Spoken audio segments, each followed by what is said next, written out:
রাসূল সাল্লাল্লাহু আলাইহি ওয়াসাল্লামকে এই জায়গায় আটকে রাখে। প্রত্যেকটা পাহাড়ের উঠার পথগুলোকে এখানে ব্লক করে দেওয়া হয়। এইদিকে একটা রাস্তা ছিল মূলত এক্সিট করা, এই জায়গাটা তখন তারা তাদের যা ছিল হাতিয়ার এটা দিয়ে আটকে। আজকে তো আমার আপনারা বিমান দিয়ে নিয়ে আসছেন, হ্যাঁ বিমানে উঠছি এমন হয় 20 মিনিটের মধ্যে চলে এসেছি। স্বাভাবিকভাবে লাগতো হলো 6 থেকে 7 দিন, তো নবীজির 15 দিন লাগলো কেন? একটু মনে প্রশ্ন জাগে না? আসসালামু আলাইকুম ওয়া রাহমাতুল্লাহি ওয়া বারাকাতুহু।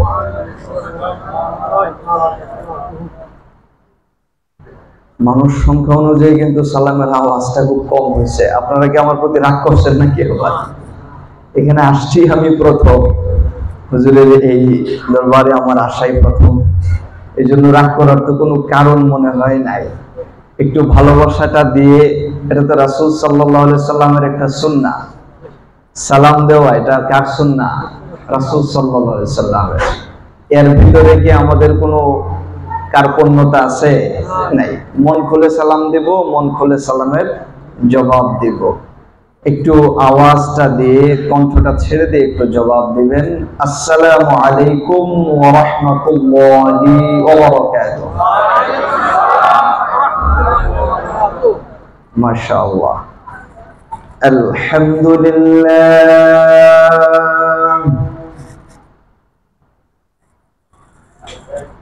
আলহামদুলিল্লাহ নাহমাদুহু ওয়া নাস্তাঈনুহু ওয়া নাস্তাগফিরুহু ওয়া নু'মিনু বিহি ওয়া নাতাওয়াক্কালু আলাইহি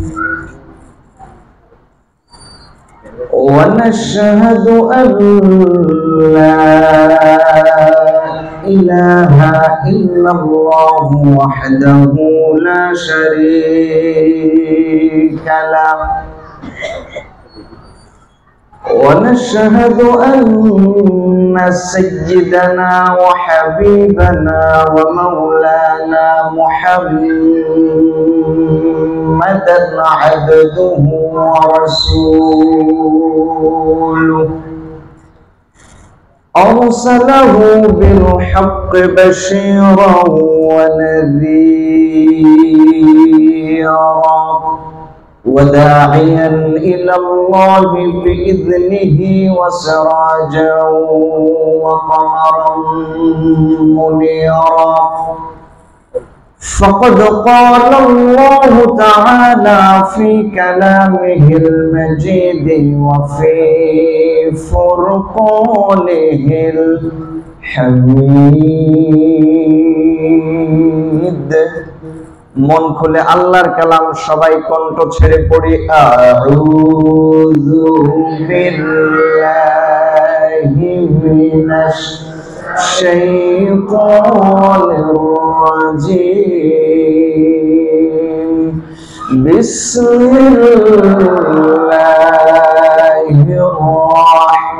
রাহমানির রাহিম। إن الله وملائكته يصلون على النبي يا أيها الذين آمنوا صلوا عليه وسلموا تسليما اللهم صل على سيدنا مولانا محمد وعلى آله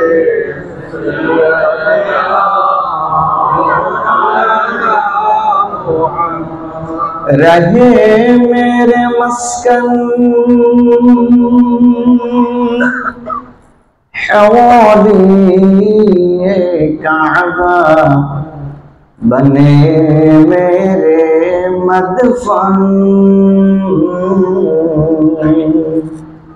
दियारे मदीना अल्लाहुम्मा सल्ली अला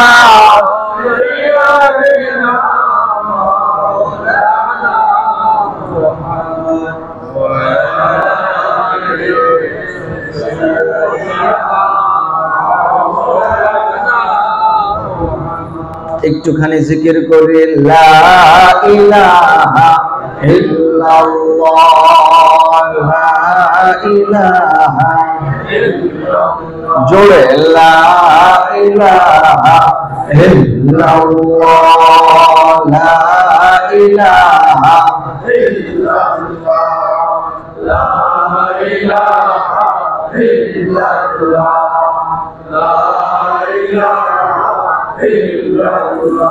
حسبي ربي جل الله ما في قلبي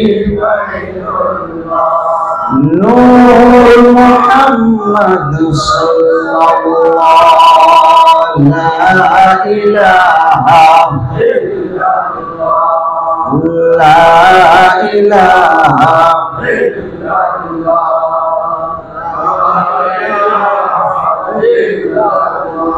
لا إله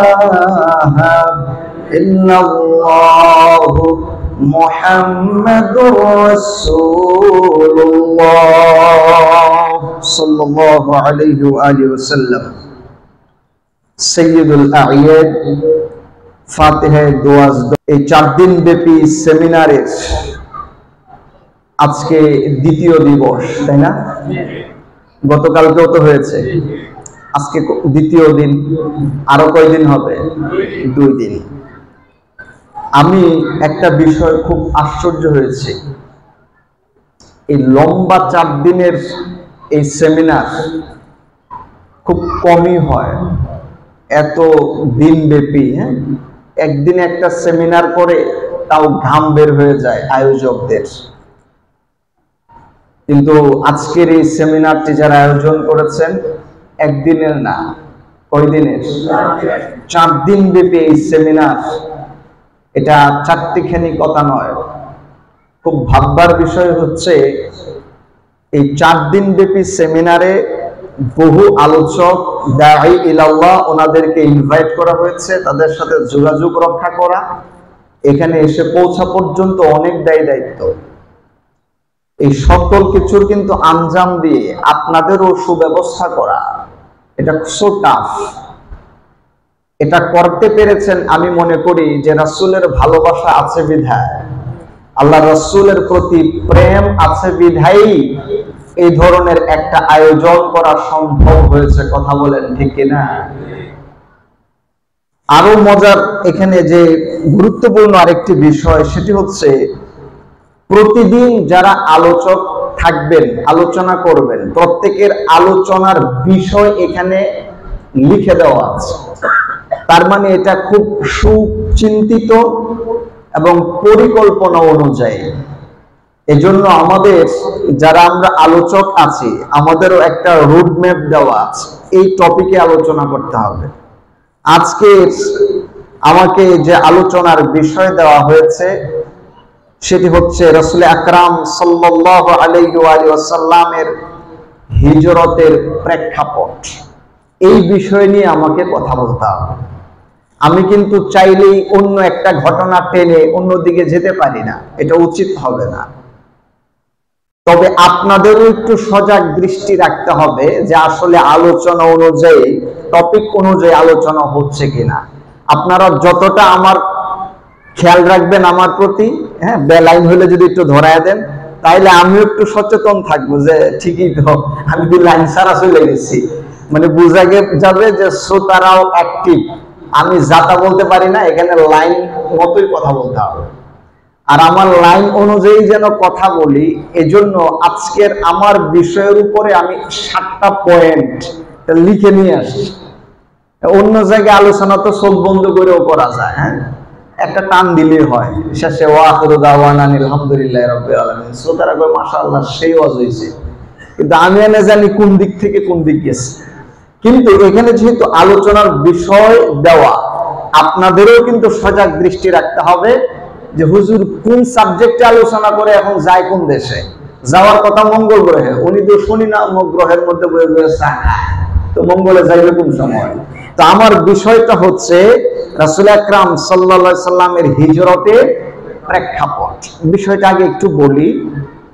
রাসূল আকরাম সাল্লাল্লাহু আলাইহি সাল্লামের জীবনী তো অনেক বড় এবং সুমহান, বিশাল, গভীর। আল্লাহর কোরআন যেরকম মাপা যাবে না, রাসূলের জীবনের শিক্ষাও কেউ মাপতে পারবে, কারণ আল্লাহর কোরআনের বাস্তব রূপেই হচ্ছে আমার রাসূলের জীবন। চিল্লায় পড়ি আল্লাহু আকবার, আর মন খুলে পড়ি আল্লাহু আকবার। রাসূলের জীবনী থেকে শিক্ষা নিয়ে কেউ শেষ করতে পারবে? হিজরতের প্রেক্ষাপট, হিজরত মানে এক কথায় আমি আগে বলে নেই, মক্কা থেকে কাফেরদের অত্যাচারে বাধ্য হয়ে দ্বীন প্রচারের স্বার্থে রাসূল ওহী প্রাপ্তি হওয়ার পর 53 বছর বয়সে মক্কা নিজের বাড়ি ছেড়ে মদিনায় চলে গিয়েছিলেন। এটাকেই ইসলামের ইতিহাসে হিজরত বলে। তাহলে নবী করিম সাল্লাল্লাহু আলাইহি সাল্লাম মক্কা নিজের মায়ের ভূমি, মাতৃভূমি, বাবার ভূমি, এই পিতৃভূমি ছেড়ে দিয়ে মদিনায় চলে গিয়েছিলেন। এর পিছনে কারণ আছে না নাই? এই কারণগুলো বলাই আমার আলোচনার বিষয়। প্রেক্ষাপট, কোন প্রেক্ষাপটে উনি গিয়েছিলেন? আমি 7টি প্রেক্ষাপট লিপিবদ্ধ করেছি। আপনারা যদি এই 7টি প্রেক্ষাপট রাসূলের জীবনী থেকে হাদিস এবং কোরআনের আলোকে আমরা শুনি, আমাদের ইনশাআল্লাহ এই বিষয়টি একদম ক্লিয়ার হয়ে যাবে। এই জায়গায় আর কোনো সমস্যা থাকবে না। আল্লাহ পাক আমাদের বুঝার তৌফিক দান করুন, আমরা বলি আমিন। রাসূল হিজরত করেছেন, এর মধ্যে আমরা 7টি কারণ খুঁজে পেয়েছি। আরো অনেক কারণ আছে, আমরা বড় 7টি কারণ বলবো। এর মধ্যে 2-1টা কারণ বুঝাতে গিয়ে আমার বোর্ড লাগবে। আপনারা দেখতে পেয়েছেন যে আমার পিছনে একটা হোয়াইট বোর্ড আছে। কোন মাহফিলে এর আগে হোয়াইট বোর্ড দেখছেন এরকম? এমনি দেখছেন, কিন্তু মাহফিলের আলোচনায় দেখেন নাই। তাহলে এখানে আমি যাব 2টা পয়েন্ট, আমি আস্তে আস্তে বলতেছি যে কখন যাব, আপনারাই বুঝে ফেলবেন। আমি বলেছি কয়টা পয়েন্টে কথা বলবো, দেখি আপনারা মনে রাখেন, শেষে জিজ্ঞেস করবো অনেক 7 নাম্বার পয়েন্টটা কি, এটা বলে ফেলতে পারবেন যেহেতু 7 নাম্বারই শেষ। জিজ্ঞেস করবো 1 নাম্বার পয়েন্টটা কি। এটা শুরু হলো আল্লাহ রাসূল সরওয়ারে দু আলম হিজরত করার অন্যতম কারণেই ছিল আল্লাহ তাআলার দেওয়া দ্বীন যখন মানুষের কাছে পৌঁছাইতে শুরু করেছিলেন। সুবহানাল্লাহ। রাসূল এতদিন অনেক ভালো, উনি হলেন আল আমিন, সত্যবাদী। রাসূল অনেক ভালো, উনি সামাজিক, সমাজের অনেক কাজ উনি করেছেন। রাসূল অনেক ভালো, রাসূল দয়ালু, মানুষকে দয়া করেন, বাচ্চাদেরকে আদর করেন, রাসূল অনেক ভালো। কিন্তু এই রাসূল সাল্লাল্লাহু আলাইহি সাল্লাম যখন আল্লাহর পক্ষ থেকে দেওয়া দ্বীনি দাওয়াত যখন প্রচার করতে শুরু করলেন, তখন এই কাফেররা আল্লাহর রাসূলের বিরোধিতা করা শুরু করেছে। 1 নাম্বার কারণ, নিজের বাবার ভূমিতে থাকতে দিল না। কারণ 1, সেটাই হলো আল্লাহর দেওয়া দাওয়াত যখন কাফেরদের দ্বারগোড়ায় পৌঁছে দিয়েছিলেন, এটাই রাসূলের 1 নাম্বার অপরাধ ছিল কাফেরদের কাছে। যে কারণে নিজের বাবার ভূমি থেকে ত্যাগ করেছিল তারা, রাসূলকে বের করে দিয়েছিল তারা।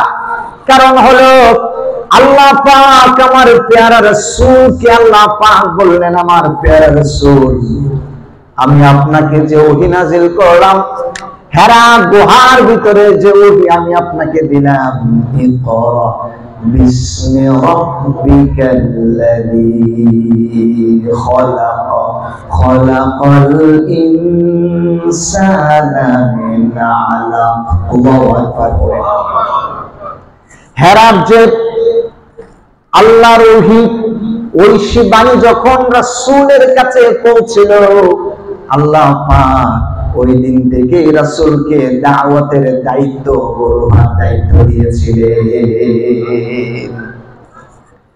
হেরা হতে হেলে দোলে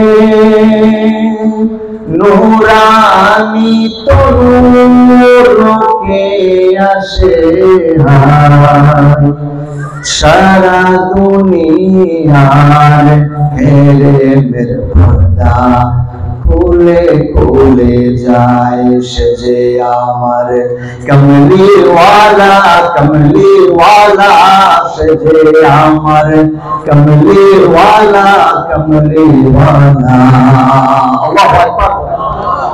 রাসূলকে যখন হেরাতে ওহী নাযিল হয়ে গেল, কিছুদিন পরই আল্লাহর রাসূলকে আল্লাহ দায়িত্ব দিয়ে বললেন, ওগো আমার হাবিব وأنذر عشيرتك الأقربين।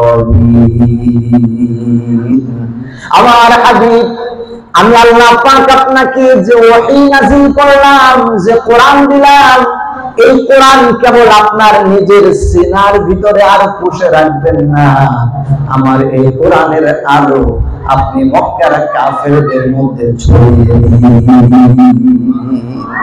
নিকট আত্মীয়দের কাছ দিয়ে শুরু করুন, কারণ কোরআন হলো এমন কিতাব যার নূর একবার যদি কলবে ঢোকে, গোটা কলবটা ধুয়ে মুছে পরিষ্কার করে দেন কে?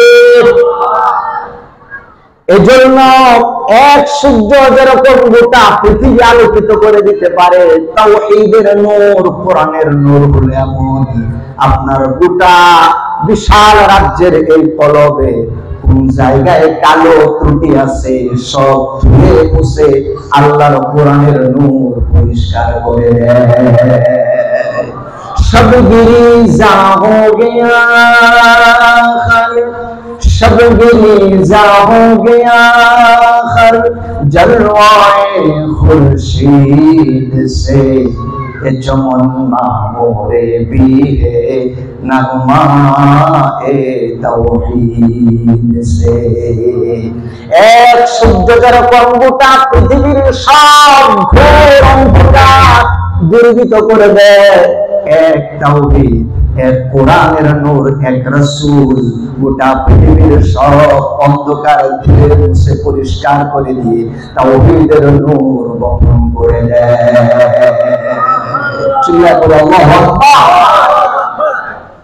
আল্লাহ রাসূলকে আল্লাহ দায়িত্ব দিলেন, ফাসদা বিমা তুমার ওয়া আ'রিদ আনিল মুশরিকিন।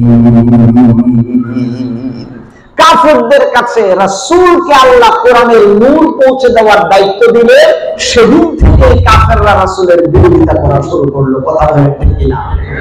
এর আগে রাসূল আল আমিন, এর আগে রাসূল সামাজিক, এর আগে অনেক ভালো, কিন্তু যে আল্লাহর কথা বলা শুরু করেছে তখন হয়ে গেছে রাসূল কালো। কথা বলেন ঠিক কিনা? কাফেররা তখনই আল্লাহ রাসূল সাল্লাল্লাহু আলাইহি সাল্লামের বিরোধিতা শুরু করলো। হিজরত করার এটাই এক নাম্বার কারণ। এক নাম্বার কারণ হচ্ছে দ্বীনের দাওয়াত দেওয়া শুরু, দ্বীনের দাওয়াত দেওয়া শুরু। এই কারণেই হিজরতের মূল প্রেক্ষাপটটা শুরু হয়েছে। এক নাম্বার কারণ আপনাদেরকে বললাম। দুই, হিজরত রাসূল করবেন না তো কি করবেন?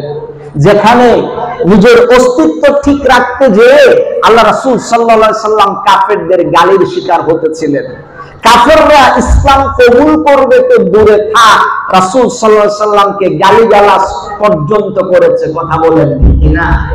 আল্লাহ রাসূল সাল্লাল্লাহু আলাইহি সাল্লামকে গালিগালাজ করেছে, এমনকি আমার প্যারা রাসূল যাকে আল্লাহ পাক সবচেয়ে উত্তম চরিত্রের অধিকারী বলে সার্টিফাই করেছেন, সেই রাসূলকে তারা পাগল বলেছে। কথা বলেন ঠিক না? কাফেররা পাগল বলেছে, অথচ আল্লাহ রাসূলের চরিত্রের ব্যাপারে সার্টিফিকেট দিয়েছেন স্বয়ং আল্লাহ। আমার রাসূলের চরিত্রের সার্টিফিকেট দিয়েছেন কে?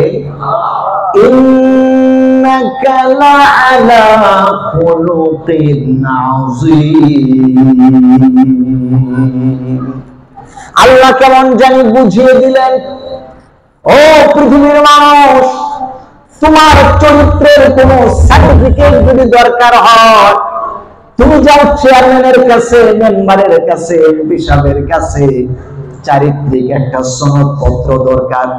নাম এমুক, বাবার নাম এমুক, মায়ের নাম এমুক, এমুক গ্রামে বাড়ি, ছেলেটা ভালো, চুরি করে না, ডাকাতি করে না, রাষ্ট্রদ্রোহ কোনো কাজ করে না, তার চরিত্র ভালো, আমি সার্টিফিকেট দিলাম। চেয়ারম্যানের চারিত্রিক সার্টিফিকেট দিয়ে তোমার চাকরি হয়, মানুষ তোমাকে বুঝে তুমি ভালো, তখন বুঝে চেয়ারম্যান সার্টিফিকেট দিলে, মেম্বার সার্টিফিকেট দিলে, অথচ চেয়ারম্যানের বংশ, মেম্বারের বংশ, এমপি সাহেব বংশ আছে না নাই? আবার আপনাদের মধ্যে চেয়ারম্যান মেম্বার থাকলে রাগ করেন না, ঠিক আপনারা বলতেছি না, স্বাভাবিক কথা বলতেছি, বাংলাদেশে যা চলে। নাকি আপনারা রাগ করতেছে? আপনাদের চেয়ারম্যান ভালো হইতে পারে, অসুবিধা নাই, কিন্তু আমাদের দেশে এমনটাই হয় যে নিজে চুরি করে আরেকজনের সার্টিফিকেট দেয়। আল্লাহ পাক বললেন, দুনিয়ার কোন মানুষ যদি আমার রাসূলের চরিত্রের সার্টিফিকেট নাও দেয়, আমি স্বয়ং আল্লাহ পাক, আমি যে কুল আলমের মালিক, আমি আমার রাসূলের চরিত্রের সার্টিফিকেট দিলাম, ইন্নাকা লাআলা খুলুকিন আযীম। ও আমার প্যারা রাসূল, আমার হাবিব, আমি আল্লাহ পাক আপনাকে সুমহান চরিত্রের অধিকারী করেছি। চিৎকার মেরে বলেন আল্লাহু আকবার। আমার রাসূলের চরিত্রের সার্টিফিকেট কে দিয়েছে? সেই জায়গায় কাফেররা পাগল বলেছে। আসলে নবী পাগল না কাফেররা পাগল? কাফেররা পাগল ছিল, রাসূলকে পাগল বলতে থাকলো। আর তারা বলল যে মুহাম্মদ, ওয়াকালু আসাতিরুল আউয়ালিন। আল্লাহ পাক কোরআন হাকীমের মধ্যে তাদের বক্তব্য কোট করে বলেছে, কাফেররা বলে মুহাম্মদ সাল্লাল্লাহু আলাইহি সাল্লাম উনি নাকি সেকেলের আগের যুগের সেই অবাঞ্ছিত কবিতাগুলো পড়ে পড়ে শোনায়। আল্লাহ বলেন, এগুলো অবাঞ্ছিত কবিতা আমার নবী পড়েন না, আমার নবী যা পড়েন তা ওহী, আমি আল্লাহর নাযিলকৃত কোরআন। কাফেররা পাগল বলতে থাকলো। আমার প্রিয় ভাইয়েরা, এজন্যই হিজরতের প্রেক্ষাপট শুরু হয়েছে। রাসূল যাবেন না তো কি করবেন? কারণ যাদের কাছে দাওয়াত দেয় তারা দাওয়াত কবুল না করে পাগল বলা শুরু করলো। আমার প্রিয় ভাইয়েরা, অথচ আল্লাহর রাসূল যে কোরআন দিয়া দাওয়াত দেয়, এটা সেকেলে কোনো কবিতা নয়, সেটা আল্লাহর কালাম। একটু যদি আপনি লক্ষ্য করেন তাহলে বুঝতে পারবেন, মদিনা সবচেয়ে বড় লেখকদের মধ্যে একজন মুগীরা। একবার ওয়ালিদ ইবনুল মুগীরার কাছে আবু জাহাল, উতবা, শাইবা সবাই গিয়ে বলতেছে, ওয়ালিদ ইবনে মুগীরা রে, তুমি তো অনেক বড় একজন সাহিত্যিক, মুহাম্মদ সাল্লাল্লাহু আলাইহি সাল্লাম ও জানি কি কবিতার মতো করে করে বলে, মিলায় মিলায় সুন্দরী লাগে, তো এটার ভিতরে যদি তোমরা একটু ভুল ধরে দিতে পারো তাহলে আমাদের পাগল ডাকাটা আরেকটু সুবিধা হয়। নাউজুবিল্লাহ পড়ে। মুহাম্মদ কেমন পড়ে, কি সুন্দর করে মিলায় দেখো না পড়ে, আর রহমান আল্লামাল কুরআন খালাকাল ইনসানা আল্লামাহুল বায়ান। শেষে নুনের কি সুন্দর মিল, একটু তুমি ভুল ধরে দাও, তুমি তো অনেক বড় সাহিত্যিক, তো কোরআনে একটু ভুল ধরে দিলে আমরা মুহাম্মদকে পাগল বলতে আর একটু ভালো হয়, সুবিধা হয়। সবাই যখন আস্তে পৃষ্ঠে ধরেছে, তখন ওয়ালিদ ইবনুল মুগীরা চিন্তা করলো, এটা আমার জন্য ব্যাপারে না, একটু ভুল ধরবো, তুড়িতে ধরে ফেলবো, তো এখন কোথায় গেলে পাওয়া যাবে মুহাম্মদকে? সবাই বলে দিল যে মুহাম্মদ এই মুহূর্তে কাবার চত্বরে আছে, তুমি ওখানে যাও। এবার ওয়ালিদ ইবনুল মুগীরা কাবার চত্বরে গেলেন, গিয়ে দেখলেন রাসূল সাল্লাল্লাহু আলাইহি ওয়াসাল্লাম ধ্যানমগ্ন অবস্থায় আছেন। যা জিজ্ঞেস করলেন, ও মুহাম্মদ, আনতা খায়রুন আম আব্দুল্লাহ, আনতা খায়রুন আম আব্দুল মুত্তালিব? দুটা প্রশ্ন করছে ওয়ালিদ ইবনুল মুগীরা রাসূলকে। কয়টা প্রশ্ন করলেন? দুইটা। দেখেন প্রশ্নগুলো কি ক্রিটিক্যাল ছিল। আল্লাহ রাসূল ধ্যানমগ্ন অবস্থায় ওয়ালিদ ইবনুল মুগীরা যে বলে, বলো তো যে মুহাম্মদ, তুমি ভালো না তোমার আব্বা বেশি ভালো ছিলেন? তুমি ভালো নাকি তোমার দাদা বেশি ভালো ছিলেন? আপনাদের কি মনে হয় যে বাবা ইন্তেকাল করেন বা যে দাদা পৃথিবী থেকে বিদায় নেন, কোন নাতি কি দাদা সম্পর্কে খারাপ বলতে চায়? তো আল্লাহ রাসূলকে এই প্রশ্ন করার কি কারণ রাসূল বুঝার বাকি নাই। রাসূল যদি বলেন কি বলো, আমার চাইতে তো আমার দাদা অনেক ভালো ছিল, তাইলে বলবে তোমার দাদা তো তোমার দিন ইসলাম কবুল করে নাই, এটা না করে যদি ভালো হয় তাহলে তুমি কেন খামোখা এই দিন কবুল করাইতে চাও আমাদেরকে, আমরাও তোমার দাদার ধর্মে আছি। নাউজুবিল্লাহ পড়ে। টেকনিকটা এই জায়গায়, কারণ রাসূল তিনি তো আজিম চরিত্রওয়ালা, আমিক সমাজওয়ালা, উনি তুরিতে বুঝেন কার কলবে কি রয়েছে। কথা বলেন ঠিক না? আল্লাহ রাসূল কোনো কথা বলেন না। ওয়ালিদ ইবনুল মুগীরা তিনবার প্রশ্ন করেন। আল্লাহ রাসূল বললেন, ওয়ালিদ ইবনুল মুগীরা, আপনি আমার সম্পর্কে চাচা হন, আপনি আমাকে প্রশ্ন করেছেন, আমাকে উত্তর দেওয়া লাগবে, কিন্তু আমি প্রশ্নের জবাব স্বাভাবিকভাবে দিতে চাই না, আপনি একটু মনোযোগ দিয়ে শুনুন, আমি জবাব দিয়ে দিচ্ছি। এইবার আল্লাহ রাসূল কোনো কিছু জবাব না দিয়া সরাসরি আল্লাহর কোরআন থেকে তেলাওয়াত শুরু করলেন। কাবায় বসে আছেন, যেটা আল্লাহর ঘর, এমন একজন তেলাওয়াত করতেছেন যার উপরে স্বয়ং আল্লাহ কোরআনটাই নাযিল করেছেন। আল্লাহু আকবার। শুনতে কি মধুর। হ্যাঁ, রাসূলের মতো করে তো আর আমরা বলতে পারবো না, এত মধুর করে বলার আমাদের ক্ষমতা নাই। তবে রাসূল যে আয়াতগুলো পড়েছিলেন, আমি কেবল এটা পড়ছি, দেখুন কোরআনের আয়াত রাসূল শুরু করলেন, বিসমিল্লাহির রাহমানির রহিম,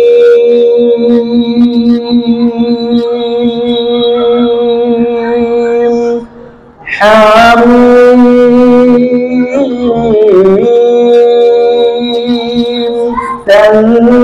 তানজিলুম মিনার রাহমানির রহিম, কিতাবুন ফুসসিলাত আয়াতুহু কুরআনান আরাবিয়্যা, কুরআনান আরাবিয়্যান লিকাওমিন ইয়া'লামুন, বাশীরান ওয়া নাযীরা, ফাআ'রাদা আকতারুহুম ফাহুম লা ইয়াসমা'ুন, ওয়া ক্বালু কুলুবুনা ফী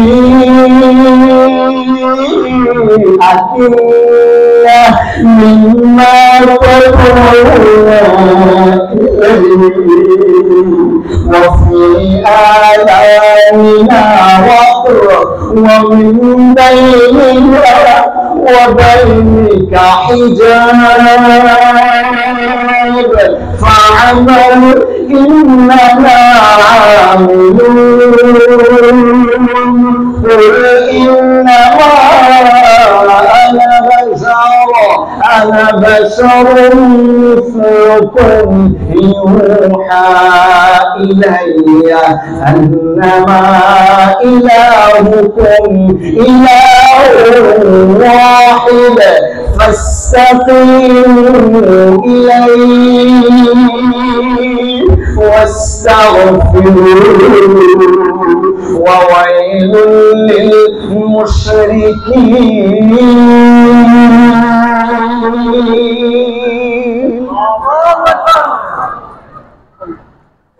আল্লাহ রাসূল, আমি তো এই জায়গায় থেমে গিয়েছি, রাসূল এই জায়গায় থামেন নাই, এক লাইন দুই লাইন, হাফ পৃষ্ঠা এক পৃষ্ঠা, যখন 1.5 পৃষ্ঠা তেলাওয়াত হয়ে গেছে, ওয়ালিদ ইবনুল মুগীরা যে এত বড় সাহিত্যিক ভুল ধরবে তুই দিয়া, 1.5 পৃষ্ঠা তেলাওয়াত হওয়ার পর ওয়ালিদ ইবনুল মুগীরা আল্লাহ রাসূলের সামনে করজোড়ে হাত তুলে বলল, ভাতিজা মুহাম্মদ, আর তেলাওয়াত করো না, আর সামনে যে ওনা আমি সহ্য করতে পারছি না, এত সুন্দর তেলাওয়াত, এত চমৎকার বচন, এত মধুর কণ্ঠ, আর এত সুন্দর কালাম দুনিয়ার কোন মানুষ লিখতে পারে না, দুনিয়ার কোন কবি রচনা করতে পারে না। আমি ওয়ালিদ ইবনুল মুগীরা এত বড় সাহিত্যিক, এত বড় কবি, আমি ওয়ালিদের বোঝা হয়ে গেছে, তুমি যা তেলাওয়াত করেছো এটা মানুষের রচিত কোনো কালাম নয়, এটা নিঃসন্দেহে আল্লাহর কিতাব। আর চিল্লায় পড়েন আল্লাহু আকবার। আল্লাহ রাসূলের তেলাওয়াত শোনার পর ওয়ালিদ ইবনে মুগীরা বাড়ি গেছে। তো বাড়ি যাওয়ার সময় ওই যে আবু জাহাল আর উতবা সাহেবা পাঠাইছে, তো উনি তো চিন্তা করছেন এদের সামনে পড়লেই তো আমারে ধরবে, কি ঘটাইলা, এজন্য বাড়ির পিছন দরজা দিয়া ঢুকা কাটামুড়ি দিয়া শুয়ে দিচ্ছে। আবু জাহেল অনেকক্ষণ অপেক্ষা করার পরে, হেরে তো বলা হয়তো আবুল হাকাম, তৎকালীন নাকি অনেক বড় পণ্ডিত, হ্যাঁ বুঝছে যে মুহাম্মদ সাল্লাল্লাহু আলাইহি ওয়াসাল্লামের কাছে গেছে, না জানি কোন জাদু করে এবারে আটকায়া দিছে, এদি আয়েলা আরেকজনকে পাঠাইছে, খবর নিয়ে দেখো তো ওয়ালিদ গেল কই, যাইয়া খবর নিয়ে দেখে মুহাম্মদ সাল্লাল্লাহু আলাইহি ওয়াসাল্লামের কাছ থেকে আরো অনেক আগেই চলে আসছে। তো গেল কই, খোঁজ নিতে নিতে যাইয়া দেখে দরজা করলে খাতা মুড়ি দিয়ে শুয়ে আছে। আল্লাহু আকবার বলে, কিরে খাতা টান দিয়ে কই, ওয়ালিদ তোমারে পাঠাইলাম মুহাম্মদের কাছে, তুমি যে এখানে, তো যাইলা কোন সময়, আসলা কোন সময়? আমারে খোদাই করে ডিস্টার্ব করেন না, যে কাজে গেছিলাম উল্টা বাস খাইয়ে আসছি। আল্লাহু আকবার। মানে রাসূলের কাছে যে আমি আমার পাণ্ডিত্য জাহির করব দূরের কথা, রাসূল যা বলেন এটা নিজের থেকে বলেন না, এটা স্বয়ং আল্লাহর কথা বলেন, চিৎকার মেরে বলেন আল্লাহু আকবার। ওয়ামা ইয়ানতিকু আনিল হাওয়া ইন হুয়া ইল্লা ওয়াহয়ুন ইউহা। আল্লাহ পাক স্বয়ং ঘোষণা করে দিয়া বলেন, আমি রাসূল যা বলি, আমার রাসূল যা বলেন, আল্লাহ বললেন আমার রাসূল মুখ নিঃসৃত একটা বাণীও নিজে থেকে বলে না, আমার রাসূলের মুখের কথা মানি আমি আল্লাহ নবী। এজন্য ওহী দুই প্রকার, ওহী মাতলুব, ওহী গায়রে মাতলুব, দুটাই ওহী। রাসূল যা বলেন তাই ওহী। আল্লাহু আকবার। আমি এদিকে যাচ্ছি না, আমার মূল ব্যাপারটা বুঝানো। কাফেররা বলতেছে নবী পাগল, কিন্তু যে নবীজির সংস্পর্শে যায় সেই বলে নবীজি আল্লাহর পয়গম্বর। আল্লাহু আকবার। কিন্তু কাফেররা দূর থেকে রাসূল সাল্লাল্লাহু আলাইহি সাল্লামকে পাগল বলতে থাকলো, আর যেই রাসূল সাল্লাল্লাহু আলাইহি সাল্লামের কাছে যায় সেই রাসূল সাল্লাল্লাহু আলাইহি সাল্লামকে নবী বলে স্বীকৃতি দিতে থাকলো। সুবহানাল্লাহ।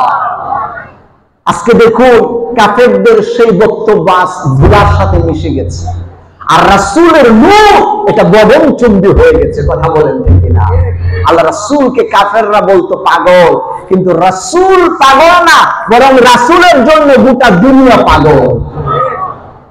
কবিরা রাসূলের ভালোবাসায় পাগল হয়ে কবিতা লেখে। তোমরা না কাফেররা বলছিলাম নবী পাগল, এখন কি মানুষ নবীর জন্য পাগল? আল্লাহু আকবার বলে, আমি যদি আরব হতাম, কবি পাগল হইয়া নবীর শানে লেখে, আমি যদি নবীর যুগে আরব হতাম, আমি যদি আরব হতাম, মদিনারি পথ এই পথে মোর চলে যেতেন নূর নবী হযরত হাসান হোসেন, হেসে হেসে নাচতো আমার বুকে এসে,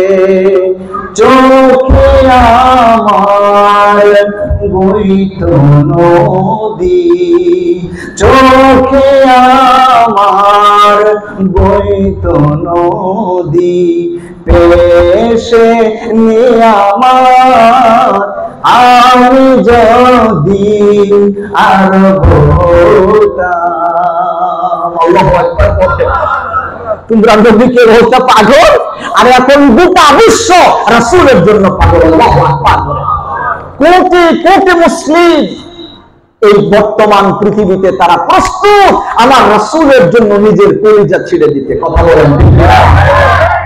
তোমরা পাগল বলছিল না, আর আজকে গোটা জাতি পাগল হয়ে গেছে রাসূলকে পাওয়ার জন্য। আল্লাহু আকবার বলে, সোনার মদিনা বহু দূরে, কিন্তু মদিনাওয়ালা আমার অন্তরে, আমার অন্তর গভীরে মদিনায় আছে রে, আমার অন্তর গভীরে মদিনায় আছে রে, ওই মদিনায় কবে যাব মন মানে না রে, ওই মদিনায় কবে যাব মন মানে না রে। আল্লাহু আকবার বলেন। রাসূলের এরকম আশিক আছে না নাই? রাসূলের জন্য নিজের জীবন কুরবান দিতে যুবক আছে না নাই? ঘরে ঘরে প্রত্যেক মুসলমানই বিশ্বাস করে যে আমার নিজের জীবনের চাইতে আমার রাসূলের সম্মান বড়। কথা বলেন ঠিক কিনা? কারণ রাসূল বলেছেন লা ইউমিনু আহাদুকুম হাত্তা আকুনা আহাব্বা ইলাইহি মিন ওয়ালিদিহি ওয়া ওয়ালাদিহি ওয়ান নাসি আজমাইন। নিজের মা বাবা, সন্তান সন্ততি, এমনকি নিজের কলিজার চাইতে রাসূলকে বেশি ভালো না বাসলে মুমিনই হওয়া যায় না। কথা বলেন ঠিক কিনা? আমরা প্রমাণ করে দিয়েছি, তোমরা বলেছিলে রাসূলকে পাগল, আর আমরা প্রমাণ করলাম রাসূলের জন্য গোটা আলম পাগল। সুবহানাল্লাহ। তো রাসূলকে তখন কাফেররা পাগল বলতো, গণব বলতো, এইভাবে রাসূলকে কষ্ট দিয়েছেন। এটাও হিজরতে যাওয়ার অন্যতম একটা কারণ। এ পর্যন্ত কয়টা কারণ বললাম? দুইটা। দেখি আপনাদের মনে আছে কিনা। এক, দিনের দাওয়াত। দুই, কাফেরদের গালাগালি অথবা রাসূলকে পাগল বলা। এইগুলো দুইটা আপনাদের মনে রাখতে হবে। 3 নাম্বার, রাসূল সাল্লাল্লাহু আলাইহি সাল্লামকে শারীরিক নির্যাতন। আল্লাহ রাসূল সাল্লাল্লাহু আলাইহি সাল্লামের দেহ মোবারক, যার রক্তটাও পবিত্র ছিল, আল্লাহু আকবার বলে, যে রাসূলের রক্ত সাহাবীদের এক সাহাবীর হাতে দিয়েছিলেন আব্দুল্লাহ ইবনে জুবায়ের জান্নাহ। আসলে আমি আমার সাবজেক্টের আশপাশেও যদি একটু যাই তাও সারা রাত দরকার বাবা, আমি যাবো কেমনে? একটু ডাইরেক্ট চলে যাই। আমি যদি এটাও প্রমাণ করি তাহলে অনেক ব্যাপার, আমি ওদিকে যাচ্ছি না। আমার তো একটা নির্ধারিত সময় আছে, এর ভিতরে শেষ করব। বাস আমরা মূল কথায় চলে যাই, না হয় আরো অনেক ছাটা কথা বলা প্রয়োজন বোঝানোর স্বার্থে। আমরা মূল কথায় চলে যাই। আল্লাহ রাসূল সাল্লাল্লাহু আলাইহি সাল্লামের উপর শারীরিক নির্যাতন করেছে কাফেররা। একবার বাইহাকি শরীফের হাদিস, আল্লাহ রাসূল সাল্লাল্লাহু আলাইহি সাল্লাম কাবার পাশে বসে ধ্যানমগ্ন অবস্থায় ছিলেন। অমনি সময় একজন বেঈমান কাফের তার নিজের রুমালটা নিয়ে, নিজের গামছাটা নিয়ে আল্লাহ রাসূলের পিছন দিয়া গিয়া গামছা সামনের দিক দিয়ে গলা পেঁচিয়ে টান দিয়া ধরলেন। নাউযুবিল্লাহি মিনাশ শাইতানির। যে রাসূল সাল্লাল্লাহু আলাইহি সাল্লামের সামনে জোরে কথা বলাটাও বেয়াদবি, আর সেই রাসূলের গলা মোবারকের মধ্যে গামছা পেঁচিয়ে ধরেছে। জাহান্নাম ছাড়া এদের আর কোনো জায়গা নাই। কথা বলেন ঠিক না? রাসূল সাল্লাল্লাহু আলাইহি সাল্লামের গলা মোবারকে গামছা পেঁচিয়ে ধরলো, পিছন দিক দিয়ে হাঁটুটা দিয়া তারপর রাসূলের পিঠ মোবারকে চাপ দিয়া টান দিয়েছে। আল্লাহ রাসূল সাল্লাল্লাহু আলাইহি সাল্লামের দম বন্ধ হয়ে যায় এমন অবস্থা। কিন্তু রাসূলের চরিত্র হলো এমন, রাসূলকে কষ্ট দিলেও রাসূল উল্টো আঘাত কাউকে দেন না। রাসূল কেবল সহ্য করে ধরলেন। ইচ্ছা করলে রাসূলের গায়ে আল্লাহ এত শক্তি দিয়েছিলেন, 40 জন পুরুষও রাসূলের সামনে কিচ্ছু না। আল্লাহু আকবার। কিন্তু রাসূল তার গলায় উল্টা ধরেন নাই, তার গামছা তার গলায় উল্টা পেঁচায়া দেন নাই। রাসূল শুধু নিজে কন্ট্রোল করেছেন, কাফের সজোরে আঘাত করেছে। অমনি সময় হযরতে আবু বকর বন্ধু টানে বন্ধু। দেখবেন একজন বন্ধু যদি বিপদে পড়ে আর একজন বন্ধু পাশে আসে না নাই। বর্তমান সময়ে ছেলেরা তো বাপ চেনে না কিন্তু বন্ধুরে চিনে, মা বুঝে না কিন্তু বন্ধুরে বুঝে। বন্ধুর সাথে স্কুলে যাওয়ার আগেও আড্ডা, পরেও আড্ডা, স্কুল থেকে আইসাও আড্ডা, রাতে ঘুমেও আড্ডা। বিপদে এক জায়গায় পড়লে জিরো টু হলো বন্ধু বিপদে বসি। বন্ধু এবার যে জায়গায় থাকো, বন্ধু তো এই কায়দার বন্ধু না। সাফারি, রামদা, হকিস্টিক যা আছে সব বন্ধুর জন্য নিয়ে দৌড়ায় হাসি, এমন বন্ধু আছে না নাই? হ্যাঁ, এটা যুবকরা ভালো বুঝে। হ্যাঁ, এত সুন্দর বন্ধু দুনিয়াতে আর বন্ধু খুঁজে পায় না। হকিস্টিক মার্কা বন্ধু, হ্যাঁ, SM-47 মার্কা বন্ধু, কিছু কইতে না কইতে ঠাস ঠাস ফায়ার করে দেয়। হ্যাঁ, চোখ বন্ধ করে থাপড়ান শুরু করে, এমন বন্ধু বানায়। লাভ আছে বিপদে কাজে লাগে। কি যুবক ভাইরা এরকম আছে না নাই? আসল বন্ধুকে বানায় না। এই ধরনের রামদা মার্কা বন্ধু বানাইলে দুনিয়াতে উপকার পাইলে না হয় পাইতেও পারো, কিন্তু জাহান্নামে তোমার রামদা দিয়া খুশায় খুশায় জাহান্নামে পাঠাবে। কথা বলো ঠিক না? এমন বন্ধু বানাও না। বন্ধু বানাতে হবে এমনকে যে দুনিয়াতেও তোমার জন্য কল্যাণকর, আখিরাতেও তোমার জন্য জান্নাতের উসিলা হবে। কথা বলেন ঠিক না? আমার রাসূলের বন্ধু ছিল, বন্ধুর নাম আবু বকর সিদ্দিক রাদিয়াল্লাহু তাআলা আনহু। কেমন বন্ধু, দৌড়ে এসেছে। এরপরে রাসূল সাল্লাল্লাহু আলাইহি সাল্লামের গলা মুবারকের গামছা টেনে ধরে উঠায়া দিলেন টান দিয়া। তারপরে হযরত আবু বকর যে কথাটা বলেছিলেন, ইতিহাসের কিতাবে এটা স্মরণ করে লেখা আছে। হযরত আবু বকর বললেন, আতাকতুলুনা রাজুলান আইয়াকুলা রাব্বি আল্লাহ। আল্লাহর শুধু আল্লাহর কথা বলে আর বলে আমার রব আল্লাহ। এতটুকু কথা বলার অপরাধে তোমরা কাফের বেঈমানেরা আমার রাসূলের গলা পেঁচিয়ে ধরেছো।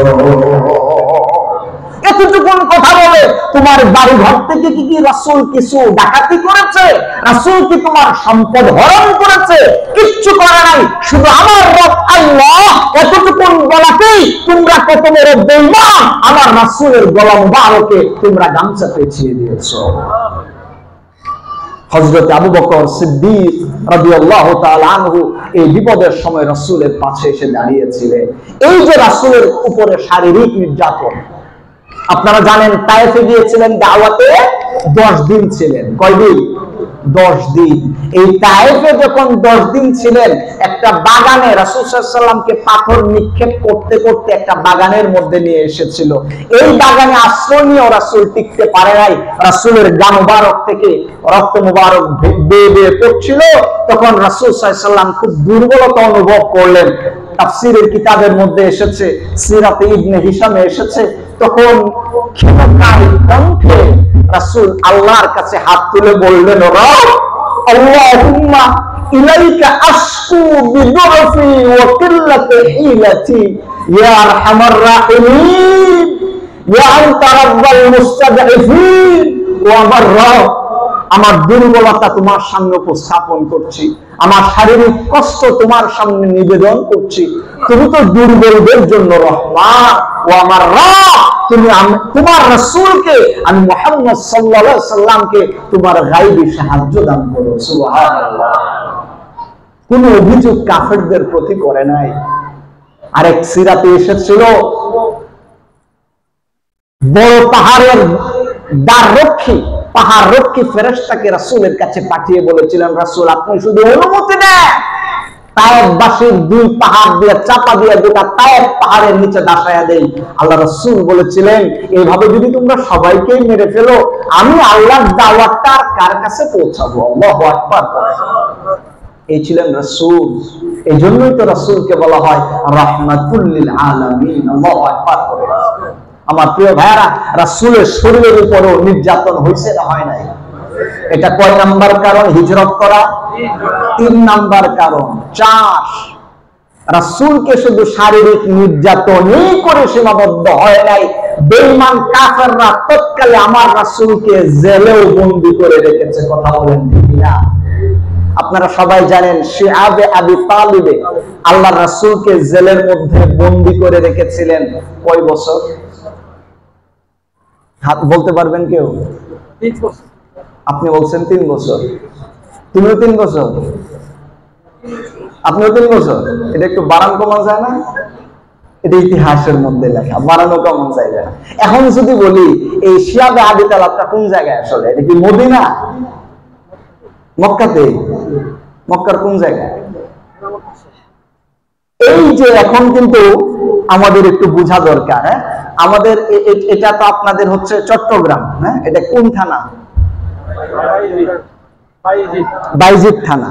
এই থানার মধ্যে জেলখানা আছে? হ্যাঁ, নাই, এখানে নাই, এই থানায় নাই। কোন থানায় আছে?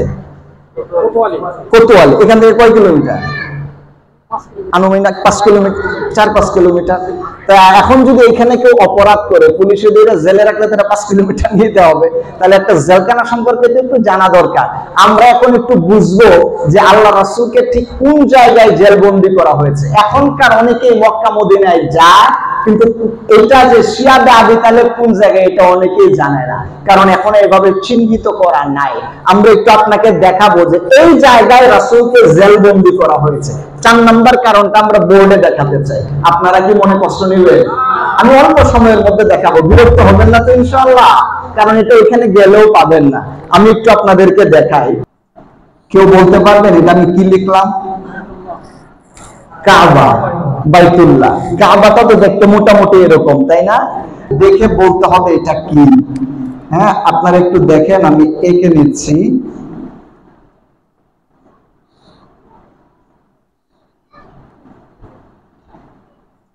কেউ বলতে পারবেন এটা আমি কি লিখলাম? কাবা, বাইতুল্লাহ। কাবাটা তো দেখতে মোটামুটি এরকম, তাই না? কাবার উত্তর দক্ষিণ, এটা একটু আপনাদেরকে বুঝাই। উত্তর আর এটা হচ্ছে দক্ষিণ, এটা হচ্ছে কাবার পূর্ব, এটা হচ্ছে পশ্চিম। আপনি একটু কল্পনা করুন এবার, কাবার উত্তর দিক হচ্ছে উপরে, আমরা যেখানে আছি। কাবার দক্ষিণ দিক হচ্ছে নিচের দিকে, কাবার পূর্ব দিক এদিকে, কাবার পশ্চিম দিক এদিকে। এখন আমরা বুঝতে পারবো রাসূল সাল্লাল্লাহু আলাইহি সাল্লামকে যে জেলবন্দি করা হয়েছে, এটা কাবার উত্তরে, পূর্বে না পশ্চিমে, কোন দিকে? যেখানে জেলবন্দি করা হয়েছে এটা ছিল কাবা থেকে পূর্ব উত্তর দিকে, পূর্ব উত্তর দিকে। আপনাদের আরেকটু বুঝতে সুবিধা হবে, আমি এখানে একটা পাহাড় আঁকতেছি, দুইটা পাহাড় আঁকি এখানে। বলেন তো এই দুইটা পাহাড়ের নাম কেউ বলতে পারবেন? দেখি তো কে বলতে পারেন এই দুইটা পাহাড়ের? এই পাহাড়টার নাম কি জানেন? এটা হচ্ছে সাফা। সাফা পাহাড়টা হচ্ছে কাবার দক্ষিণ পূর্ব দিকে। আর মারওয়া, এটা হচ্ছে মারওয়া। এই মারওয়া হচ্ছে উত্তর পূর্ব দিকে, কাবার উত্তর পূর্ব দিকে মারওয়া, আর কাবার দক্ষিণ পূর্ব দিকে এটা হচ্ছে সাফা। এটা থেকে এটার দূরত্ব খুব বেশি না, কয়েকশো মিটার। এই কয়েকশো মিটারের দূরত্ব সাফা মারওয়া। এই সাফা মারওয়া থেকে 150 থেকে 200 কিলোমিটার দূরে এই জায়গাটা, এইখানে ছিল হচ্ছে শিআবে আবি তালেব, যেখানে রাসূলকে জেলবন্দি করা হয়েছিল। এখন তো পাহাড় কেটে এক্সটেনশন করা হচ্ছে, যে কারণে এটা এখন বোঝা যায় না। অথচ এটা চতুর্দিক থেকে শিআবে আবি তালেব জায়গাটা কেমন ছিল আমি আপনাদেরকে একটু বলি। শিআবে আবি তালেব হচ্ছে এই যে আমি আপনাকে দেখাচ্ছি, দেখেন চতুর্দিক থেকে পাহাড় দেওয়া আছে। এখনো মক্কায় দেখবেন প্রচুর পাহাড়, প্রচুর পাহাড়। এই যে উঁচু নিচু পাহাড়, সব দিক থেকে চতুর্দিক থেকে পাহাড়ে বেষ্টনী ছিল কাবার উত্তর পূর্ব দিকে। আর এখানে মোটামুটি অ্যারাউন্ড, আমার অনুমান যা যা কাটা হয়েছে তাতে আমি যা বুঝতেছি, আমি আপনাকে কি বলবো, বেশ 5 থেকে 10-20% জায়গা হলে যতটুকু জায়গা হয় আর কি, আনুমানিক এই পরিমাণ জায়গা ছিল ফ্ল্যাট, মানে সমান। এই 10-20% জায়গা আনুমানিক এরকম জায়গাটা ছিল ফ্ল্যাট, এটা সমান। আর বাকি চতুর্দিক থেকে ছিল হলো পাহাড় আর পাহাড়।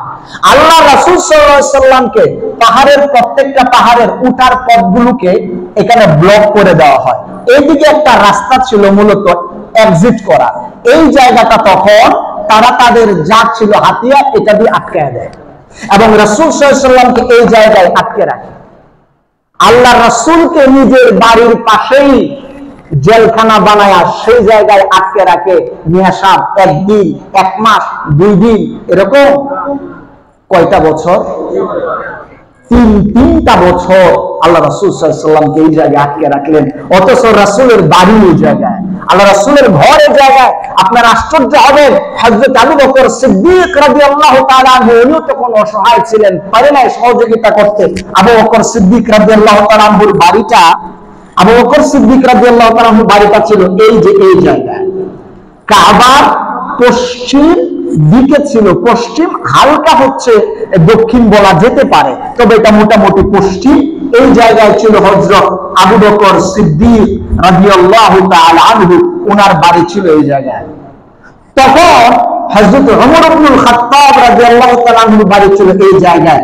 তখনও তো তিনি ইসলাম কবুল করেন নাই, যে কারণে আল্লাহ রাসূলকে এই জায়গা থেকে এইভাবে করে সহযোগিতা করেন নাই। তখন ওনাদের বাড়ি এই জায়গায় ছিল। হযরত আলী রাদিয়াল্লাহু তাআলা আনহু ওনার বাড়ি ছিল এই জায়গায়, কাবার দক্ষিণ পূর্ব দিক থেকে। এই সাহাবীরা চতুর্দিক থেকে ছিল বটে, কিন্তু কাফেরদের ষড়যন্ত্র এতটা প্রকট ছিল যে সম্মিলিতভাবে রাসূলকে শারীরিক নির্যাতনের চূড়ান্ত রূপ হিসাবে এই জেলখানায় 1 দিন আর 2 দিন নয়, 3টি বছর আটকে রেখেছিল। সূরা ইবনে হিশামে এসেছে রাসূলের সাথে যে কয়েকজন সাহাবী সহ রাসূলের পরিবারে যারা ছিলেন, এমনও অনেক সদস্য ছিল যারা খাবার ঠিক মতো পায়নি, গাছের বাকল খেয়ে জীবন ধারণ করতে হয়েছে। আল্লাহু আকবার পড়েন। আল্লাহ রাসূল সাল্লাল্লাহু আলাইহি সাল্লাম ওনাকে এইভাবে কষ্ট দিয়েছেন, এটাও হিজরতে যাওয়ার অন্যতম একটি কারণ। কয়টা কারণ বললাম? চারটা। এক নাম্বার কারণ বলছি দ্বীনের দাওয়াত, দুই নাম্বার হচ্ছে নবীজিকে বলে পাগল, তিন নাম্বার বললাম কি শারীরিক নির্যাতন, চার নাম্বার বললাম জেলখানায় বন্দী। এবার আসুন আমরা 5 নাম্বার কারণের দিকে চলে যাই। আপনারা কি বিরক্ত হইতেছে? বিরক্ত হবেন না আমার প্রিয় ভাইরা, কলিজার টুকরা প্রিয় ভাইরা। আসলে এই চট্টগ্রাম, আপনাদের প্রতি আমাদের আলাদা গবেষণা আছে, আপনাদের প্রতি আমাদের আলাদা স্টাডি আছে। আমরা আলহামদুলিল্লাহ স্টাডি করার চেষ্টা করি।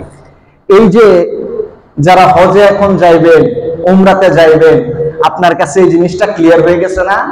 আপনি হাজিদেরকে জিজ্ঞেস করেন যারা হজ করে আসছে যে শিয়াবে আবি তালেবটা দেখে আসছেন কিনা, আমার মনে হয় 90% জানেই না শিয়াবে আবি তালেবটা কোন জায়গায় থাকার কথা, জানেই না, খালি হজ করে। কিন্তু আমার রাসূলের জীবনী উপলব্ধি করো না, হজ তোমারে শিখাইছে কেডা? আমার রাসূলকে তুমি উপলব্ধি করলে না, তুমি হজ করে এসেছো, রাসূলকে অনুভব করলে না।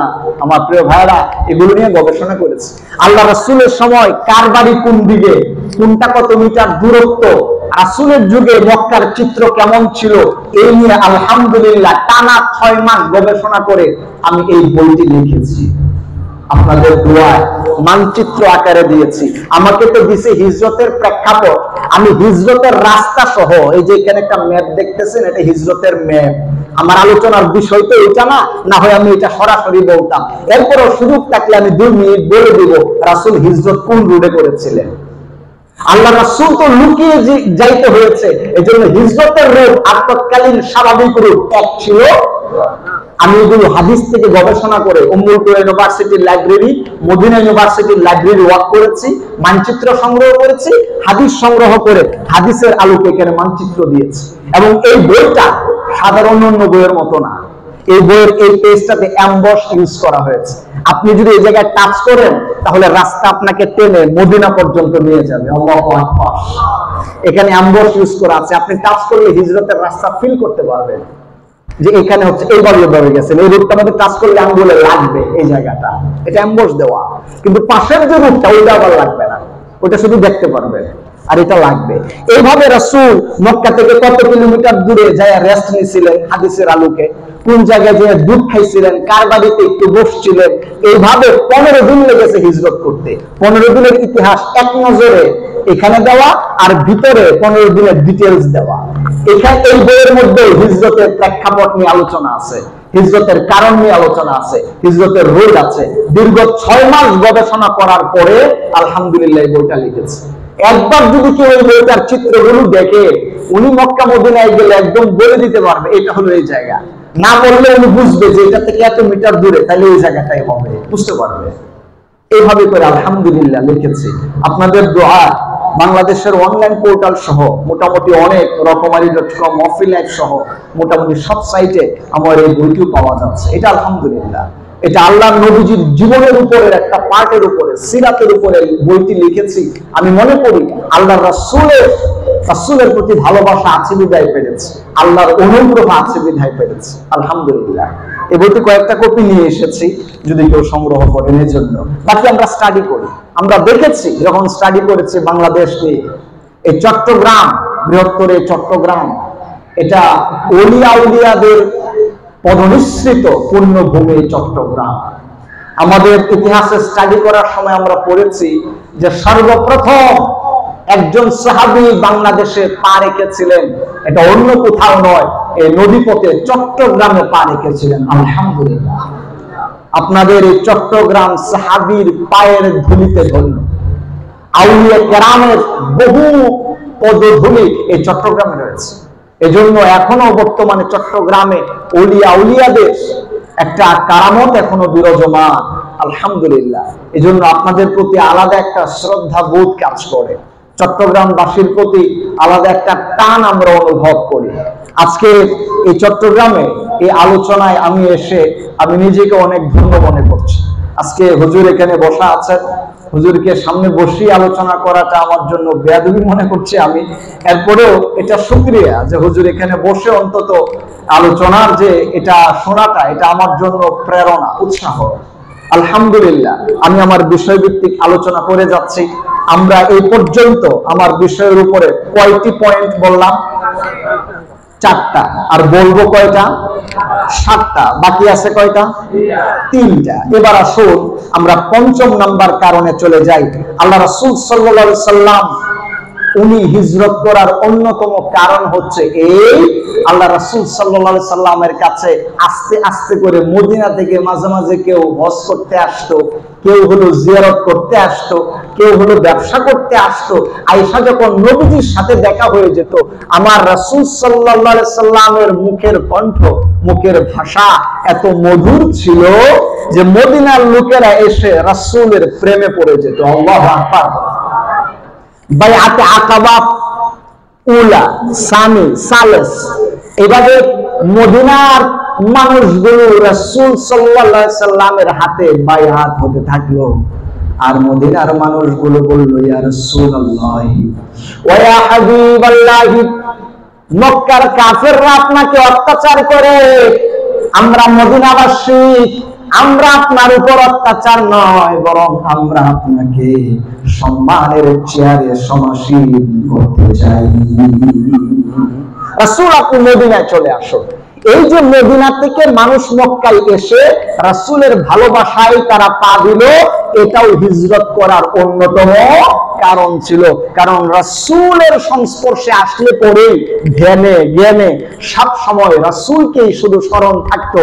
তারা মক্কা ছেড়ে যখন মদিনায় যাইতো, ওই যে রাসূলকে দেখে এসেছে, কেমন নবীকে দেখলাম, কেমন রাসূলকে দেখলাম, ওনাকে যদি আমাদের এলাকায় নিয়ে আসতে পারতাম, এই আগ্রহ মদিনাবাসীর মনের মধ্যে জেগেছে, যে কারণে মদিনাবাসী ইনভাইট করে রাসূলকে নিয়ে গিয়েছিলেন। এটাই হিজরতের অন্যতম কারণ ছিল। কথা বলেন ঠিক না?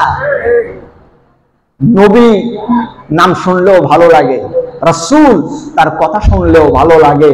আর রাসূল হলেন এমন যার নাম গাওয়াটা, যার নামের উপরে দুরূদ পড়াটা স্বয়ং আল্লাহর নির্দেশ। আল্লাহু আকবার।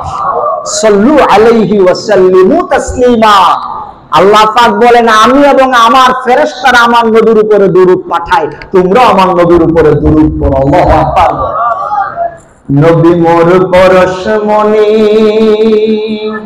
নবী মোর সোনার খনি, নবী মোর পরশমণি, নবী মোর সোনার খনি, নবী নাম জপ যে জন সেই তো দোজাহানের ধনী।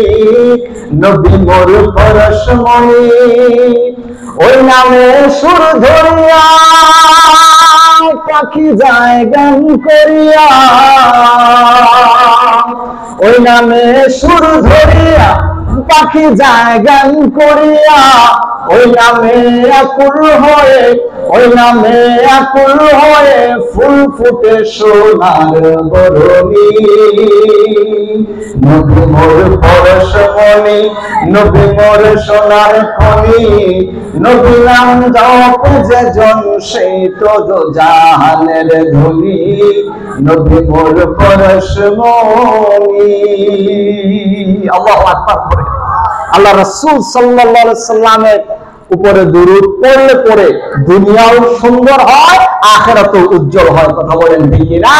আল্লাহ রাসূল সাল্লাল্লাহু আলাইহি সাল্লাম বলেছেন, যে ব্যক্তি আমার উপরে একবার দুরূদ পড়বে, আল্লাহ পাক তার 10টা মর্যাদা বুলন্দ করে দিবেন। সুবহানাল্লাহ। এজন্য রাসূলের প্রতি মক্কাবাসীর এত টান, মদিনাবাসীর এত টান ছিল। কারণ দেখা করতে আসতো, রাসূলের সাথে কথা বলতো, আর রাসূলের প্রেমে মগ্ন হয়ে যেত। আল্লাহু আকবার করেন। এই ছিল মদিনাবাসীর নবীর প্রতি প্রেম। মদিনাবাসীর নবীর প্রতি প্রেম, এটা ছিল কয় নাম্বার কারণ? 5 নাম্বার। এটাই অপর নাম বাইআতে আকাবা। এখানে আরো অনেক লম্বা ইতিহাস আছে, আমি এক কথাই শুধু বলছি। আমার প্রিয় ভাইরা, 6 নাম্বার কারণ হচ্ছে রাসূল আকরাম সাল্লাল্লাহু আলাইহি ওয়া আলিহি ওয়াসাল্লাম উনাকে সরাসরি হত্যার ষড়যন্ত্র। নাউজুবিল্লাহি মিন যালিক। কাফেররা ছিল এত ধূর্ত, রাসূলকে প্রথম বাধা দিল, না রাসূল মানে না, রাসূলকে পাগল বলল, না রাসূল থামার পাত্র নয়, রাসূলকে গালিগালাজ করলো, না রাসূল দিন থেকে সরে যাচ্ছেন না, রাসূল সাল্লাল্লাহু আলাইহি সাল্লামের উপর শারীরিক নির্যাতন করলো, না রাসূল থামছেন না, রাসূল সাল্লাল্লাহু আলাইহি সাল্লামকে জেলবন্দি করলো, না রাসূল থামছেন না, রাসূল সাল্লাল্লাহু আলাইহি সাল্লামের উপরে এমন হেন কোনো ষড়যন্ত্র নাই, সব করার পরেও যখন থামে না, তখন কাফেররা চিন্তা করলো রাসূল এই দুনিয়াতে রাখবো না, বিদায় করে দেব। নাউজুবিল্লাহ। রাখে আল্লাহ মারে, কথা বলেন, রাখে আল্লাহ। আরে তোমরা মারতে চাও আর বাঁচাইতে চান কে? আর আল্লাহ যারে বাঁচাইতে চায় তারে কেউ মারতে পারে? ইব্রাহিম ইসমাইলকে জবাই করবে, ইব্রাহিমও চাই জবাই করতে, কিন্তু আল্লাহ বলেন তুমি চাইলেও আমি আল্লাহ কিন্তু চাই। তু দিয়ে বুরিদানে আয় খলিল সাদ মানা কর দে রব্বি আয় জালিল। ইব্রাহিম একটা সময় ক্লান্ত হয়ে পড়ল আর শরীর প্রতি রাগ করে বলল, শরীরে এত ভাগ দিয়া করে নিয়ে আসলাম, আমার সন্তান ইসমাঈলকে গলাটা শুধু কাটবি, তুই কেমন ছুরি হলে গলা কাটিস না কেন? কবি বলে ছুরি তখন জবাব দিয়া বলে, ইব্রাহিম তুমি আমাকে বলছো তোমার সন্তানকে জবাই করার জন্য, তুমি বলে ইব্রাহিম খলিল, আর আমাকে যিনি 1000 বার জবাই করতে নিষেধ করছেন তিনি হলেন রব্বুল জালিল। তুমি হইলা খলিল, তিনি হলেন জালিল। আমি খলিল একটা মানবো না, জালিল একটা মানবো। আল্লাহু আকবার। এই জন্য জবাই করি না। এটাকেই বলে রাখে আল্লাহ মারে কে? আল্লাহ রাসূলকে মারতে চায়, আল্লাহ বলেন রাসূল এটা পশ্চিমকালেও হবে না, আমি আল্লাহ এখন আপনাকে নির্দেশ দিচ্ছি, আপনার এমন পরিস্থিতিতে আর রক্ষায় থাকার দরকার নাই, তারা মেরে ফেলতে চায়, আপনি সোজা আমার মদিনায় চলে যান। আল্লাহু আকবার। আল্লাহ রাসূল আল্লাহর নির্দেশে তখন হিজরত করা শুরু করলেন। এই যে হিজরত শেষ স্টেজে এসে করলে, এটার অন্যতম কারণ হলো কাফেররা ষড়যন্ত্র করছে আজকে রাসূলকে মেরেই ফেলবে। যে রাতে রাসূলকে মারবে বলে সিদ্ধান্ত নিয়েছে জানায়া দিয়েছেন কে? তারা হলো দারুন নদওয়াতে বৈঠক করে তাদের সংসদ ভবনে, মনে করছে এদের সংসদ ভবনে এমন সিকিউরিটি গার্ড, হ্যাঁ, কোন শয়তান ছাড়া আর কেউ জানবে না। আল্লাহ বলেন তোদের সিকিউরিটি গার্ড এটা আমার কাছে পান্তাবা, কারণ আল্লাহ হচ্ছেন আলিমুল গায়ব, এমন কিছু নাই যা আল্লাহর নখদর্পণে হয় না, সবকিছু জানেন কে? আল্লাহ তার রাসূলকে গায়েব জানিয়ে দিলেন। আল্লাহ রাসূল বললেন ঠিক আছে আমি হিজরত করব। এই কথা যখন শেয়ার করেছিলেন মাত্র 2 জন সাহাবীর কাছে, এক হযরতে আলী রাদিয়াল্লাহু তাআলা আনহু, 2 হযরতে আবু বকর সিদ্দিক রাদিয়াল্লাহু তাআলা আনহু, আর কোন সাহাবীকে রাসূল শেয়ার করেন। হযরতে আলীকে বললেন, আলী রে আজকে রাত্রে আমি আমার পূর্ণভূমি, আমার পিতার ভূমি মক্কা ছেড়ে আমি মদিনায় চলে যাব রে আলী। আলীর চোখ বেয়ে পানি পড়ে আর বলি ইয়া রাসূলুল্লাহ কেন চলে যাবেন? রাসূল বলেন আলী রে কাফেররা আমাকে হত্যার ষড়যন্ত্রে লিপ্ত, আল্লাহ পাক আমাকে অর্ডার করেছেন যেন আমি মদিনায় চলে যাই, যদি আমার ঘরের ভিতরে আমাকে পেয়ে যায় কাফেররা আমার গলা আগলা করে দিবে। হযরত আলী তাৎক্ষণিকভাবে আল্লাহর রাসূলকে সিদ্ধান্ত জানায় বললেন, ইয়া রাসূলুল্লাহ ওয়া ইয়া হাবিবাল্লাহ আপনি যদি বেয়াদবি মাফ করেন আমি একটা আরজি জানাতে চাই। আল্লাহ নবীজি বললেন আলী রে কিসের আরজি? আল্লাহ নবীজিকে ডেকে বললেন, ইয়া রাসূলুল্লাহ ওয়া ইয়া হাবিবাল্লাহ আপনার চাদর মুবারকটা যদি আমাকে একটু দিয়ে দেন। আল্লাহ নবী বললেন আলী রে আমার চাদর দিয়ে তোমার কি কাজ? ইয়া রাসূলুল্লাহ আপনার চাদর মুবারক যদি আমি পেয়ে যাই, আমার মাথা থেকে নিয়ে পা অবধি গোটা চাদর মুড়ি দিয়া আপনার বিছানায় ইজাজত টেবিলে করে আমি শুয়ে থাকবো। কেন শুয়ে থাকবো রে আলী? হযরত আলী বলেন ইয়া রাসূলুল্লাহ আপনি না বলেছেন কাফেররা যদি ঘরে ঢুকে আপনাকে পেয়ে যায় আপনাকে হত্যা করবে, আল্লাহ আপনাকে জানিয়ে দিয়েছেন। ইয়া রাসূলুল্লাহ ওয়া ইয়া হাবিবাল্লাহ আমি যদি আপনার চাদর মুবারক দিয়া পা থেকে মাথা অবধি ঢেকে শুয়ে থাকি, কাফেররা যদি দরজা খুলে ঘরে ঢুকে আমাকে বুঝবে না আমি শুয়ে আছি না কে শুয়ে আছে, মনে করবেন আপনি শুয়ে আছেন। চাদরের উপর দিয়ে যখন তারা তরবারি চালাবে, চাদরের উপর তরবারি চালানোর পর তীক্ষ্ণ তরবারির তীক্ষ্ণ তরবারির আঘাতে চাদরটা ফেরে যাবে, আমার গলাটা দ্বিখণ্ডিত হয়ে যাবে, আর রক্ত বের হয়ে আমার প্রাণ বের উড়ে যাবে। আর কাফেররা মনে করবে আপনি মুহাম্মদুর রাসূলুল্লাহকে তারা হত্যা করেছে, এই বলে তারা শান্ত থাকবে, আপনাকে আর খোঁজাখুঁজি করবে না।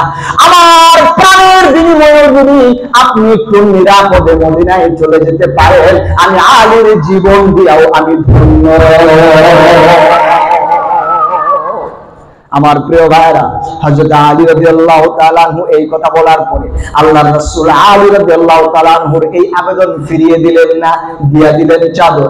হযরত আলী লম্বা হয়ে শুয়ে পড়লেন।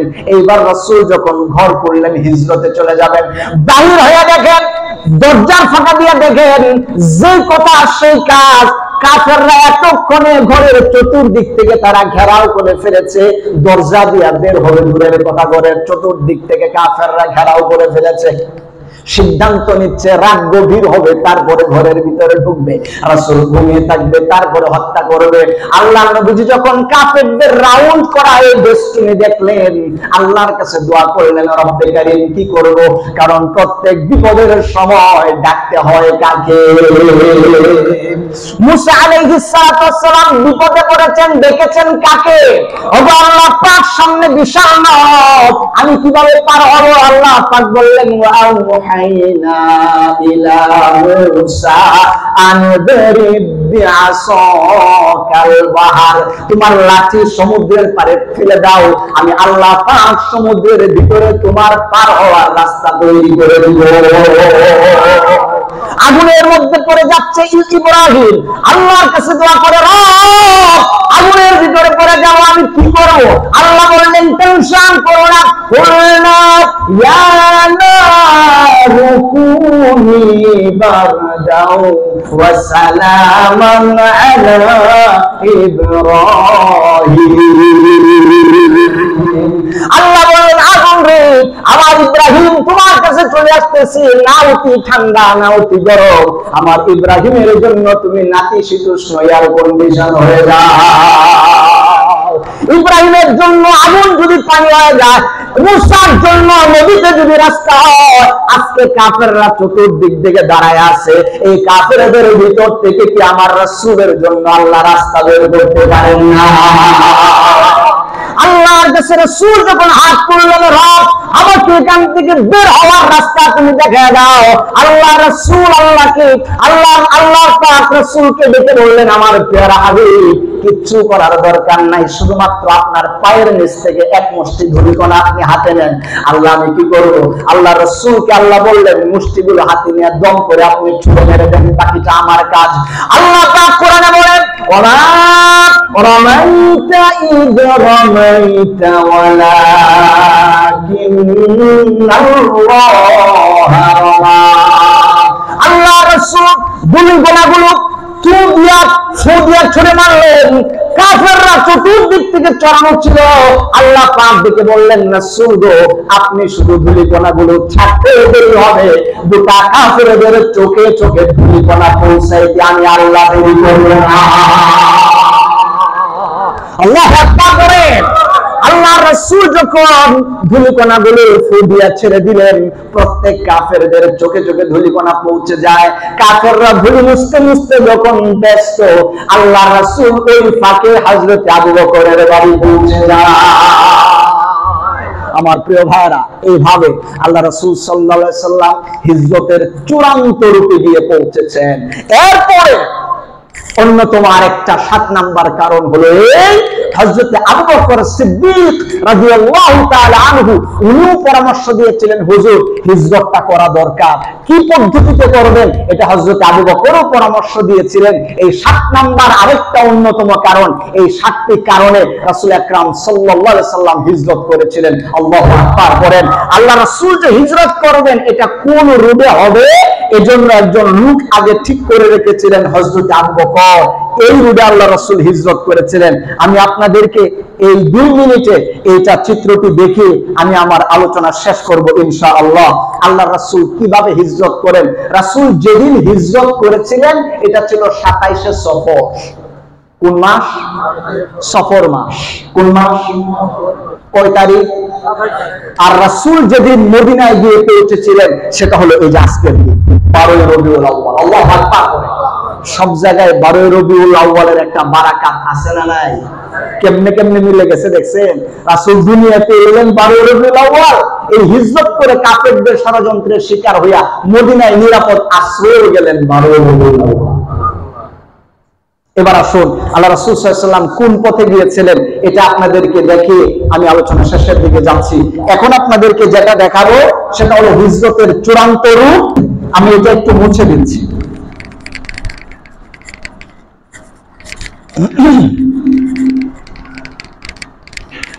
এখানে আপনাদের একটা বিষয় মনে রাখতে হবে, হিজরত করেছিলেন কোন জায়গায়, কোন জায়গা থেকে শুরু হয়েছিল বলেন তো? মদিনা থেকে, তাই না? মাশাআল্লাহ, আপনারা সজাগ আছেন, আমি মনে করছি ঘুমায় গেছেন। হিজরত শুরু হয়েছে কোন জায়গা থেকে? মক্কা থেকে। আর যাবেন নবীজি কোন জায়গায়? মদিনায়। এই যে আমি একটু এখানে মদিনাটা আঁকার চেষ্টা করছি, সময় কম, এত আর্ট করার সময় তো আমার নাই। আচ্ছা, এই জায়গায় সবগুলো বইয়ে দেওয়া আছে। আমি এখানে আমি তো ইচ্ছা করলে মদিনাটা এখানেও লিখতে পারতাম। মূলত মদিনাটা হচ্ছে কাবা থেকে উত্তর দিকে এবং হালকা পূর্বে, এই জন্য এটা মদিনাটা এই জায়গায় এসেছে।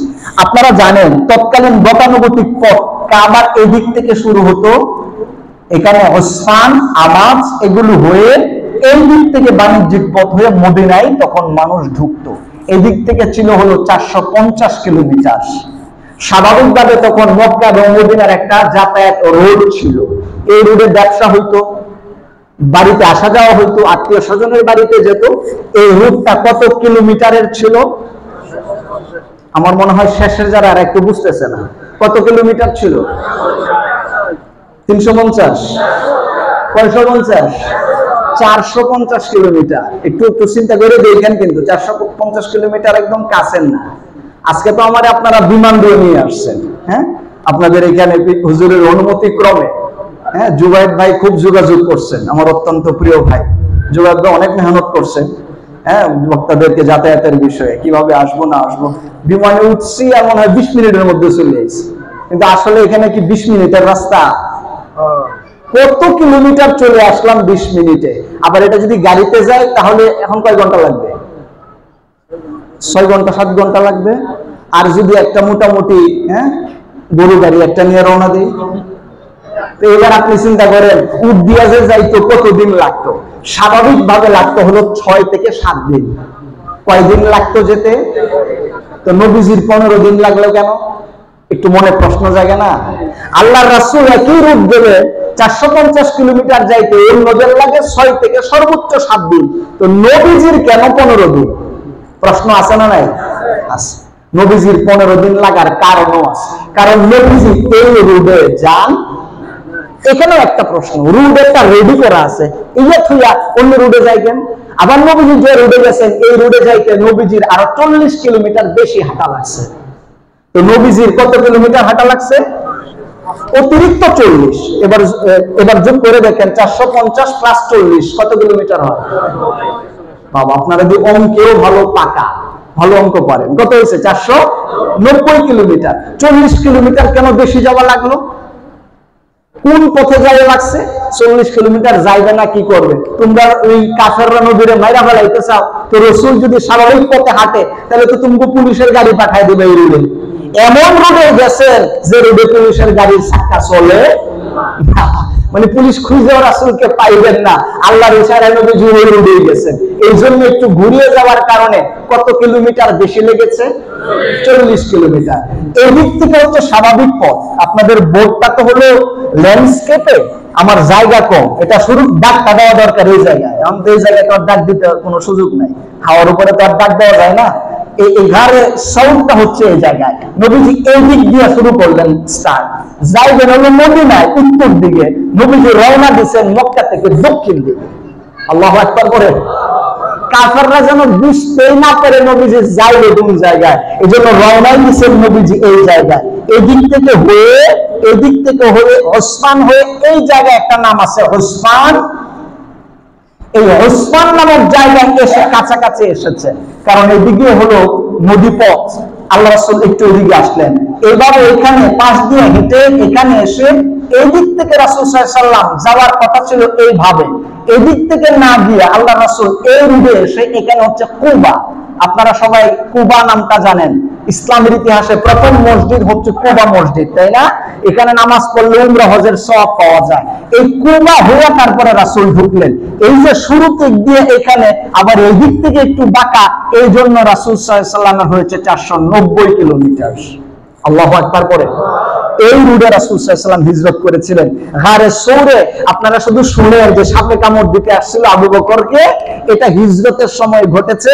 গারে সৌর 2500 ফিট উপরে যায় উঠছিলেন নবীজি। ওই জায়গায় যখন বসা ছিলেন 3 রাত গারে সৌরে ছিলেন, তখন কাফেররা এতটা দুষ্ট ছিল, খুঁজতে খুঁজতে গারে সৌরেও গেছে। কিন্তু আইজ একটা কথা আছে, আর রাখে আল্লাহ মারে কে। হযরত আবু বকর বলেছিলেন, ইয়া রাসূলুল্লাহ লাউ তাআতু আবসারাহু লা রাআইনা, তারা যত দূর এসেছে যদি একটু নিচের দিক দিয়ে এভাবে তাকায়, হাদিসে এসেছে লাউ তাআতু আবসারাহু, মানে তাদের চোখটা যদি একটু নিচে দেয় তাইলেই দেখতে পারে ওই গুহার ভিতরে আমরা বসা আছি।